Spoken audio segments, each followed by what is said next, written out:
Hello, I'm David Smith, a professional Chinese to English translator. In this series of videos, I'm going to talk a little bit about the history of the Chinese language. Let's start with part 1, prehistorical Chinese. Imagine a town on the horizon. Now imagine that all you can see is the town and you can see the people coming in and going out, but you can't go there. That's kind of like what prehistory actually is. It's a time where we don't have any actual historical records. All we've got is things other people said about it. So prehistory is defined as the time we don't have any historical records, goes back to about 800 BC. To get started, I want to talk about something called a language family. Now if you look at some of the words in English and French, you'll see that a lot of the words are actually very similar. We call them cognates. That gives us a clue that either the words evolved to have very, very similar meanings like fantastique and fantastic over time, or more likely they came from the same source a long time ago and kind of drifted apart over time. That's what we call a language family. We can gradually piece together something which looks like a family tree of all the languages that we've spoken, and the kind of ancestor of English and French and German and Spanish is something called Proto-Indo-European. Now, moving back to Chinese, let's start by going as far back in time as possible. Xianren Cave is located in Jiangxi province, China. You can see from the walls that there are lots of burn marks which tell us that potentially the people who lived there used to set fires. We've also found a bunch of containers and vessels and pots like this one and like this one. The problem is we don't know what language they spoke. We've got no evidence of any kind. So to actually say something a bit more useful, we need to come forward in time a little bit. This video is full of my personal theories, things I've pieced together, things I've looked at, and I'm by no means an expert in the subject. So rather than keep saying we think, we don't know, we're not sure, but there's no evidence, but I'm just going to say right now, these are just things that I've put together that I think are interesting, that tell us something useful about prehistoric Chinese. I'm going to do one final video at the end of this whole series with just a list of references and talking about further reading. That is where all the real information is. This is just my kind of loose summary. I mentioned the concept of a language family earlier. Well, in broad strokes, the language we're looking at is the ancestor of Chinese, and it's called Proto-Sino-Tibetan. One of the Neolithic cultures from China from about 6500 BC is called the Zishan culture.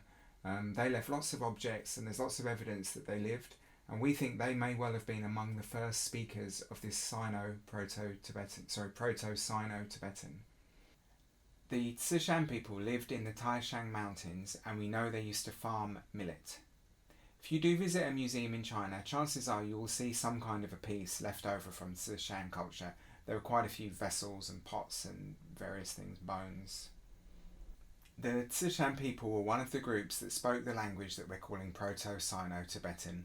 Over time they moved around and the language broke into several different pieces, one of which is Chinese, one is Tibetan, and so on. The language spread mainly to the south and the west because, well, to the east you've got the sea, to the north you've got the Gobi Desert, to the west you've got the Himalayas, so it reached the Himalayas, and to the south you've got all the way straight down into Vietnam and Burma.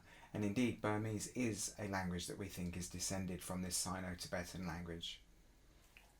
So, the Proto-Sino-Tibetan was spoken by the Zishan people among some other Neolithic cultures, and we know that it changed over time to become a lot of the modern day languages in that language family.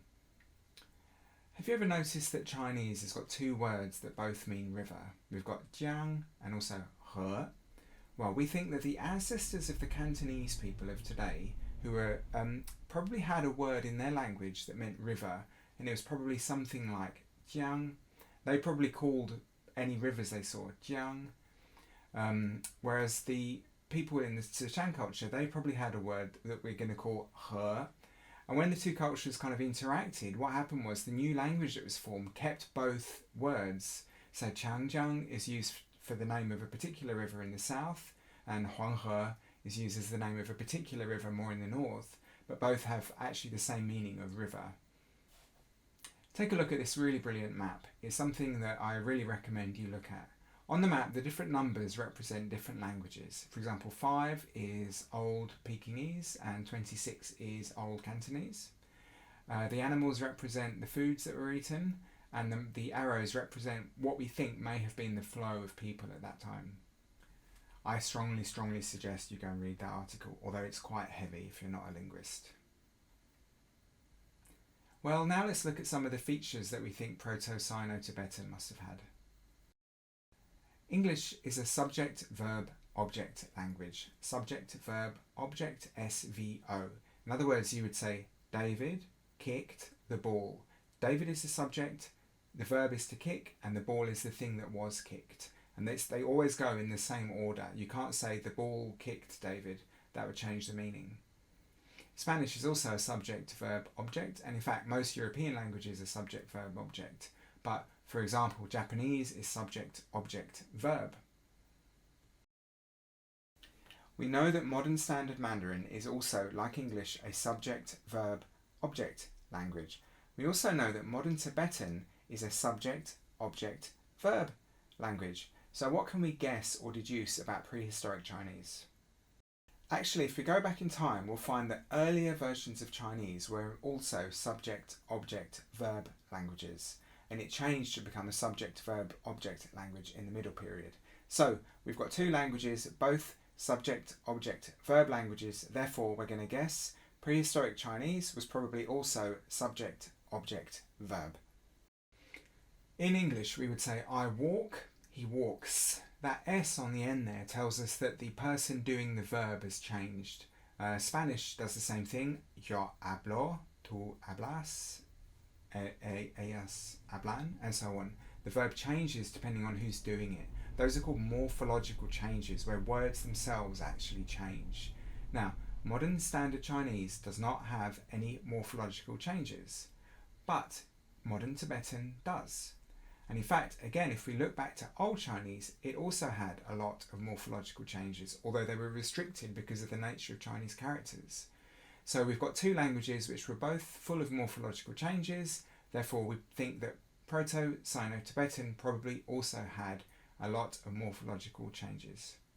We know that modern Standard Mandarin has 4 tones, and we know that Standard Tibetan has several tones, I think 3.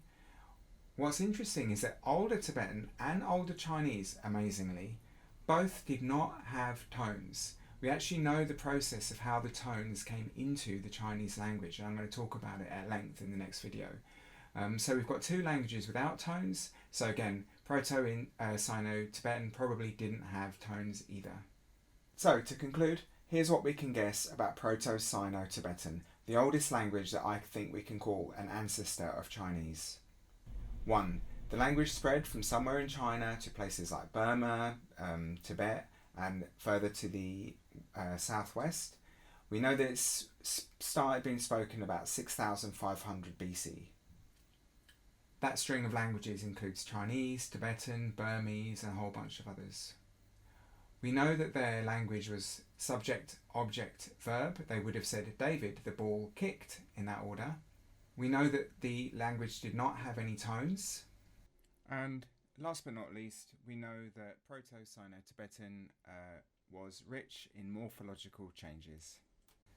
So one thing I find interesting is that actually Tibetan is much closer to ancient Chinese than modern Chinese is to ancient Chinese. Very interesting point. Although most of the people researching it speak either Chinese or a European language. So there's very few researchers coming from Tibetan, but it'd be interesting to hear their viewpoints. In the next video, I'm going to talk a little bit about the next period of Chinese, where we've got a lot more evidence and we can look at how the language changed over time. I'm David Smith, a Chinese to English translator. Learn more about me at davidsmithtranslation.com.